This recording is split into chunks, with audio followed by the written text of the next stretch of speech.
everyone, today we are going to discuss the topic basics of botany. In that we have to learn what is the who given the name for the plants.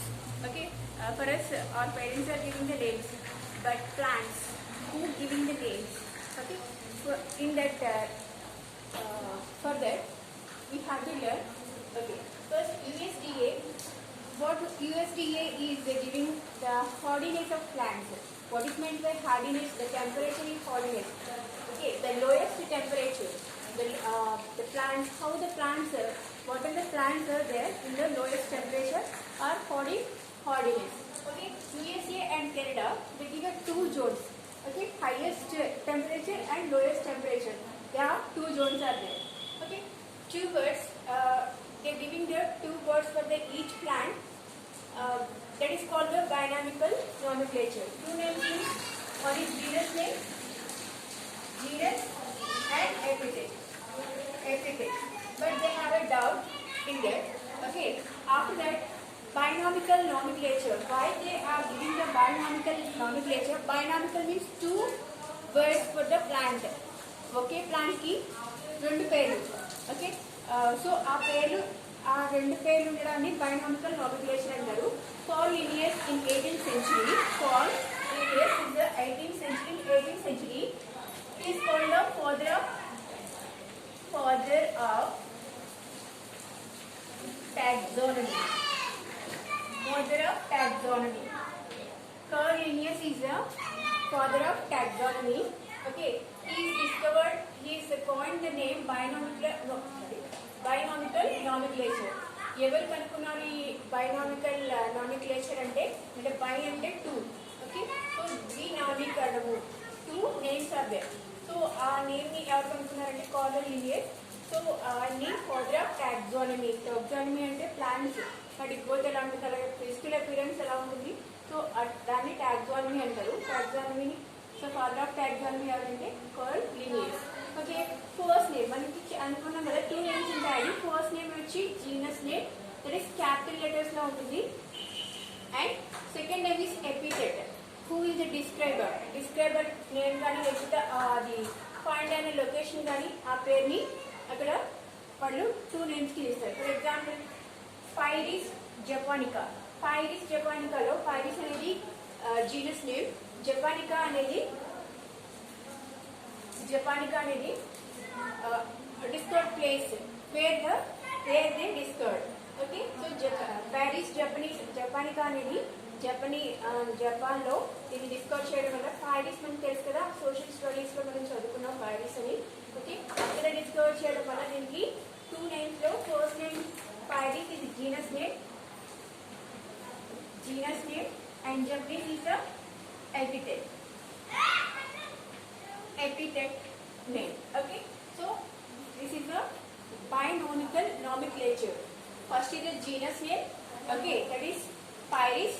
Epithet Japanica. Mangifera indica. Indica is a mango name. Mangifera is a genus name. Indica epithet name. So every plant has two names. One is the genus name and second one is the epithet. ప్రతి plant మనం చూసే ప్రతి plant కి కూడా two names ఉంటాయి. Okay, first name genus ఎప్పుడు కూడా capital letter లో రాయాలి, ఇటాలిక్స్ లో రాస్తారు. ఓకే, ఇటాలిక్స్ లో ఫస్ట్ లెటర్ ఎప్పుడు కూడా క్యాపిటల్ లెటర్ ఉంటుంది. సెకండ్ లెటర్ అంటే సెకండ్ ఎపిథెట్ ఎప్పుడైతే స్టార్ట్ చేస్తామో అది not in capital letter, in small letters. So first letter is the capital letter. Always we have to remind, ఎప్పుడు గుర్తుపెట్టుకోవాల్సింది ప్లాంట్స్ నేమ్ లో ఫస్ట్ నేమ్ క్యాపిటల్ లెటర్ తో start చేయాలి, second name వచ్చినప్పటికీ small letter తో start చేయొచ్చు. So ఇది italics లో రాస్తారు. ఓకే, ఇటాలిక్స్ లో రాసి బైనామికల్ నోమిక్లేషన్ అనేది ఇటాలిక్స్ లో రాస్తారు. ఇది జీనస్ నేమ్, ఫస్ట్ నేమ్ ఇది జీనస్ నేమ్, సెకండ్ నేమ్ వచ్చేసి ఎపిథెట్. అది డిస్కవర్ చేసిన వాళ్ళ నేమ్ కావచ్చు, లేకపోతే అది ఫైండ్ చేసిన ప్లేస్ కావచ్చు, whatever it is, that is the epithet, second name. Okay, Paul Linnaeus ఆయన taxonomy, father of taxonomy. In 18th centuryలో బైనామికల్ నామిక్లేచర్ అనేది ఆయన డిస్కవర్ చేశారు. కాబట్టి ప్రతి ప్లాంట్ కి టూ నేమ్స్ ఉండాలని. ఎందుకు అంటే వరల్డ్ లో ఎక్కడికి వెళ్ళినా అదే పేరుతోటి పిలవాలి. ఫర్ ఎగ్జాంపుల్ మ్యాంగోని మ్యాంగిఫెరా ఇండికా. మనకి ఫిజిక్స్ లో ఎలా అయితే మెజర్మెంట్స్ ప్రపంచంలో అన్ని చోట్ల ఒకేలా పిలుస్తారో, ఐ మీన్ 1 లీటర్, కేజ్, okay, 1 ton, whatever it is. అలాగే ప్లాంట్స్ ని వరల్డ్ లో ఎక్కడికి వెళ్ళినా ఒకే నేమ్ తో పిలవడానికి ఈ బైనామికల్ నామిక్లేచర్ అనేది పెట్టారు. Okay, so this is about the name of the plants. Name ని ఎవరు డిస్కవర్ చేస్తారు అంటే వీళ్ళు బైనామికల్ నామిక్లేచర్ ఇవ్వడం వల్ల ఏ ప్లాంట్ ఎక్కడికి వెళ్ళినా, అంటే ప్రపంచంలో ఎక్కడికి వెళ్ళినా మ్యాంగోని మ్యాంగో ఇండికా అని, ఓకే, లేకపోతే అజారక్తా ఇండికా వేప, okay, what ever it is, అలా నేమ్స్ ఉంటాయి. ఆ నేమ్స్ అన్ని కూడా ప్రతిదీ కూడా 2 నేమ్స్ తోటి ఉంటాయి కాబట్టి అది ఆరిజిన్ నేమ్ ఒకటి అండ్ జీనస్ నేమ్ ఒకటి. ఓకే, జీనస్ అంటే జాతి, అది ఎక్కడి నుంచి వచ్చింది అనేది ఉంటుంది. Okay, next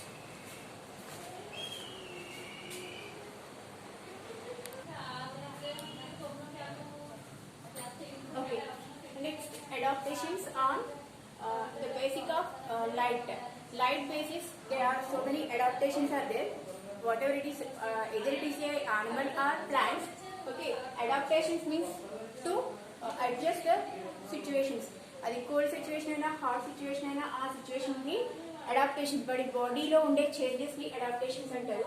okay, marine eco system చూసినట్లయితే మెరైన్ అంటే తెలుసు కదా, ఉప్పు నీళ్ళలో ఉండే ఎకో సిస్టమ్ అంటే అక్కడ ఉండే మొత్తం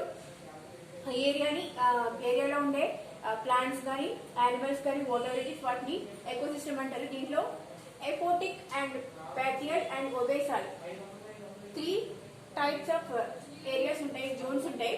ఓకే, మెరైన్ ఎకోసిస్టమ్ లో 3 జోన్స్ ఉంటాయి. ఫస్ట్ జోన్ వచ్చేసి యూఫోటిక్ జోన్ లో ఎక్కువగా ఉండేవి ఏంటంటే ఫ్లోటర్స్ అండ్ సింబల్స్. ఫ్లోటింగ్ అంటే వాటి మీద తేలేవి అండ్ బాగా స్విమ్ చేసేవి, I mean plants, water and animals also. Chlorophyll ఉండడం వల్ల వాటిలో క్లోరోఫిల్ ఉండడం వల్ల గ్రీన్ కలర్ లో ఉంటాయి. అండ్ ఫోటోసింథటిక్ యాక్టివిటీ, ఇవన్నీ కూడా ఫోటోసింథటిక్ యాక్టివిటీ చేసుకుంటూ ఈ ప్లాంట్స్ ఏవైతే ఉన్నాయో ఈ జోన్ లో ఉంటాయి. యూఫోటిక్ జోన్ లో ఏవైతే ప్లాంట్స్ ఉన్నాయో వాటికి ఫోటోసింథటిక్ యాక్టివిటీ హైలో ఉంటాయి. So algaes and sea grasses దీంట్లోకి వస్తాయి. సీ మెరైన్ అనగానే మనకి సీ ఏరియా అని అర్థమవుతుంది కదా. సో కొన్ని రకాల ఆల్గేస్ అండ్ సీ గ్రాసెస్ అనేవి ఈ జోన్ లోకి వస్తాయి. ఇక్కడ క్లోరోఫిల్ ఎక్కువగా ఉండడం వల్ల గ్రీన్ కలర్ లో కనిపిస్తాయి. నెక్స్ట్ ఫోటోసింథటిక్ యాక్టివిటీ అనేది హైలో ఉంటుంది. Okay, next bathyal zone. Bathyal zone వచ్చేటప్పటికి ఏదైతే ఎఫోటిక్ అండ్ ఎబైసల్ జోన్స్ ఉన్నాయో వీటికి మధ్యలో ఉండే జోన్ ని బ్యాథియల్ జోన్స్ అని అంటారు. ఇవి రెడ్ అండ్ బ్రౌన్ కలర్ లో ఉంటాయి. ఇక్కడ ఫోటోసింథటిక్ యాక్టివిటీని హైలోనే ఉంటాయి. ఫోటోసింథటిక్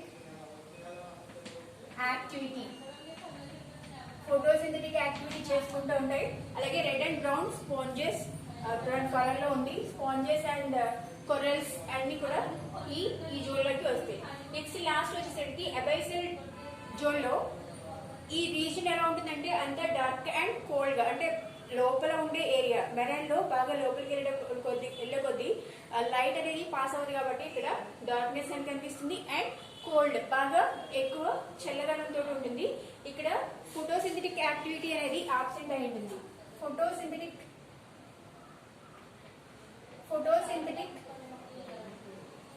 యాక్టివిటీ అనేది అబ్సెంట్ అయి ఉంటుంది. ఎందుకంటే అక్కడికి లైట్ మూవ్ అవుతుంది కాబట్టి ఆ ఏరియా అంతా డార్క్ గా ఉండడం వల్ల ఇక్కడ ఫోటోసింథసిస్ అనేది జరగదు. సో మెరైన్ ఏరియాలో ఎకో సిస్టమ్ లో 3 టైప్స్ ఉంటాయి, యూఫోటిక్, బ్యాథియల్ అండ్ అబైసల్. యూఫోటిక్ అనేవి పైన నియర్ ద సీ షోర్ దగ్గర ఉంటాయి. అవి ఎక్కువగా ఫ్లోట్ అయితే ప్లాంట్స్ ఎక్కువగా ఉంటాయి. అంటే ఆల్గే అండ్ సీ గ్రాసెస్ అనేవి పైన ఫ్లోట్ అవుతూ ఉంటాయి. ఇవి ఎక్కువగా గ్రీన్ కలర్ లో ఉండి ఫోటోసింథటిక్ యాక్టివిటీని హై రీజియన్ లో జరుపుకుంటూ ఉంటాయి. నెక్స్ట్ బ్యాథియల్ జోన్ లో ఈ రెండింటికి మిడిల్ లో ఉండే జోన్, దీంట్లో ఉండే ప్లాంట్స్ ఎలా ఉంటాయంటే రెడ్ అండ్ బ్రౌన్ కలర్ లో ఉంటాయి. Red algae and brown algae and sponges, Corella ఇవన్నీ కూడా ఈ ఏరియాలో ఉంటాయి. ఇవి కూడా ఫోటోసింథటిక్ యాక్టివిటీని చూపిస్తాయి. ఓకే, లాస్ట్ జోన్ బాగా డీప్ మెరైన్ లోకి వెళ్ళేటప్పటికి అక్కడ డార్క్నెస్ అండ్ కోల్డ్నెస్ ఉండడం వల్ల అక్కడ ఫోటోసింథటిక్ జరగడానికి అవకాశం ఉండదు కాబట్టి అవి not in green colour. And reason ఎలా ఉంటుందంటే డార్క్ అండ్ కోల్డ్ రీజన్ లా ఉంటుంది. అలాగే ఫ్రెష్ వాటర్ దగ్గరికి వచ్చేటప్పటికి ఫ్రెష్ వాటర్ జోన్స్ ఏమి ఉంటాయంటే 3 జోన్స్ ఉంటాయి. First one is littoral zone, second one is limnetic zone and profundal zone. 3 zones in marine and 3 zones in fresh water.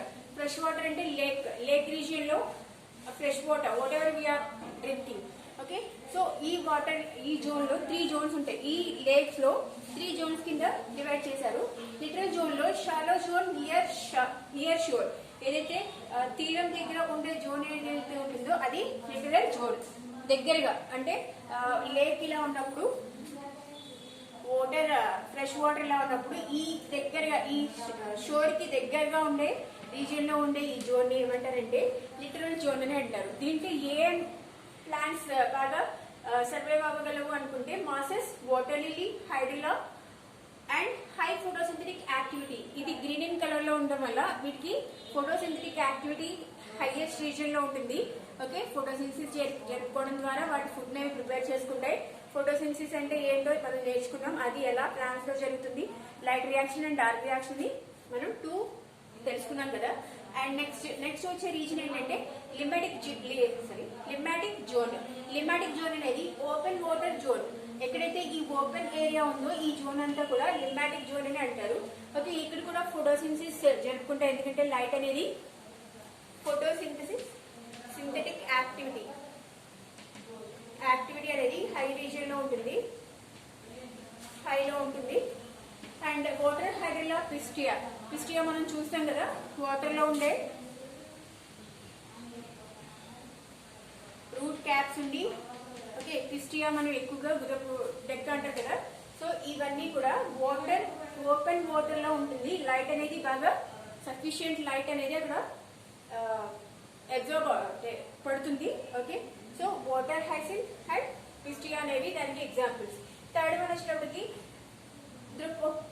The profundal zone. Profundal zone అంటే ఏంటంటే డిమ్లీ cold, బాగా deep లోకి వెళ్ళిపోయాక అంటే ఏరియాకి లోపలికి వెళ్లే కొద్దీ డీప్ లోకి వెళ్ళేటప్పటికి అక్కడ ఉండే జోన్ ని ప్రొఫండల్ జోన్ అని అంటారు. 3 జోన్స్ ఉన్నాయి కదా, littoral zone, limnetic zone and profundal zone. Deep and cold, అక్కడ ఉండే వాతావరణం ఎలా ఉంటుందంటే ఎక్కడైతే ఇక్కడ అబైసల్ జోన్ ఎలా అయితే ఉందో ఇక్కడ కూడా ప్రొఫండల్ జోన్ అనేది అలాగే ఉంటుంది సేమ్. ఇక్కడ బ్యాక్టీరియాస్, ఇది ఎక్కువ కూడా బ్యాక్టీరియా అండ్ ఏవైతే డికంపోజెస్ ఉంటాయో అంటే డెడ్ ఆర్గానిజమ్స్ ని తీసుకునేవి ఏవైతే ఉంటాయో వాటన్నిటిని అవన్నీ కూడా ఈ జోన్ లో మనకి ఫైండ్ అవుతాయి. Okay, profundal zone. ఇది 2 టైప్స్ వాటర్ లో ఉండే ఎకో సిస్టమ్స్. వాటర్ 2 టైప్స్ లో ఉంటుంది కదా. మైరైన్ ఎకో సిస్టమ్ ఎక్కువగా మనకి వరల్డ్ అంతా కూడా సీ ఎక్కువగా ఉంటుంది కాబట్టి ఆ రీజియన్ లో ఉండే జోన్స్ ఇవి euphotic zones, bathyal zones and abyssal zones. Okay, అక్కడ ఉండే ప్లాంట్స్ ఏవేమి సర్వైవ్ అవ్వగలవు ఆ plants.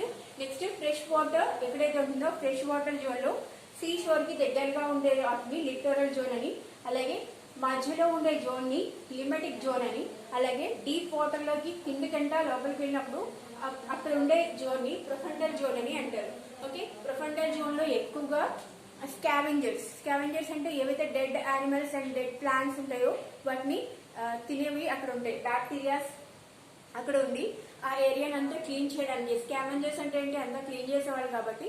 So the profundal zone అనేది వాటికి సంబంధించింది. ఇక్కడ కూడా ఈ deep dark and cold region లో కూడా అబైసల్ జోన్, ఇది కూడా స్కావెంజర్స్ ఉండే జోన్. అంటే ఏవైతే యానిమల్స్ ఉంటాయో, చనిపోయిన యానిమల్స్ ఏవైతే ఉంటాయో అవి బోటం దగ్గర సెటిల్ అయి ఉంటాయి కాబట్టి ఆ సెటిల్ అయిన వాటిని, ఆ పీసెస్ ని ఇవి హ్యావ్ చేస్తూ ఉంటాయి. ఓకే, నెక్స్ట్ క్లాస్ లో నెక్స్ట్ టాపిక్ తో కలుస్తాం.